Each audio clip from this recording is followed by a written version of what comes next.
അപ്പോൾ പറ്റുമെങ്കിൽ അതിരാവിലെ എണീറ്റ് 1 മണിക്കൂർ സമയമെങ്കിലും നടക്കുക.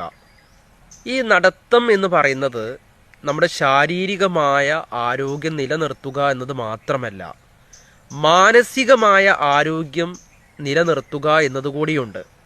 നമ്മൾ രാവിലെ എണീറ്റ് നടക്കാൻ പോകുമ്പോൾ നമ്മളിലുള്ള അടിഞ്ഞുകൂടിയ വിഷലിപ്തമായ ചിന്തകൾ, തോട്ട്സ്, ഐഡിയാസ് ഇത് കംപ്ലീറ്റ്ലി നമ്മൾക്ക് അവോയ്ഡ് ചെയ്യുവാൻ സാധിക്കും.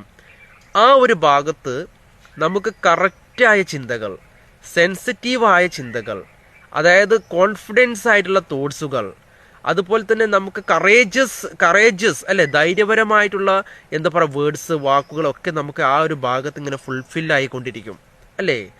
അപ്പോൾ എന്ത് സംഭവിക്കും? ഈ നെഗറ്റീവ് എന്താ പറയുക കാര്യങ്ങൾ ഇങ്ങനെ എന്താ പറയുക ക്രമേണ ഇങ്ങനെ കുറഞ്ഞു വരും അല്ലേ. നെഗറ്റീവ് കുറയുമ്പോൾ എന്ത് സംഭവിക്കും? പോസിറ്റീവ് കൂടും. പോസിറ്റീവ് കൂടുമ്പോൾ എന്ത് സംഭവിക്കും? എന്നെക്കൊണ്ട് കഴിയില്ല എന്ന് ഞാൻ ചിന്തിക്കുന്ന പലതും എന്നെക്കൊണ്ട് സാധിക്കും എന്നത് പലപ്പോഴും നമ്മൾ ചിന്തിക്കും. അതുകൊണ്ട് നമ്മൾ ഇത്തരം കാര്യങ്ങൾ നമ്മൾ ചെയ്യുമ്പോൾ ജീവിതത്തിൽ എന്തെന്നില്ലാത്ത മാറ്റത്തിന് നമ്മൾ വിധേയമാകട്ടോ. ശ്രദ്ധിക്കുക.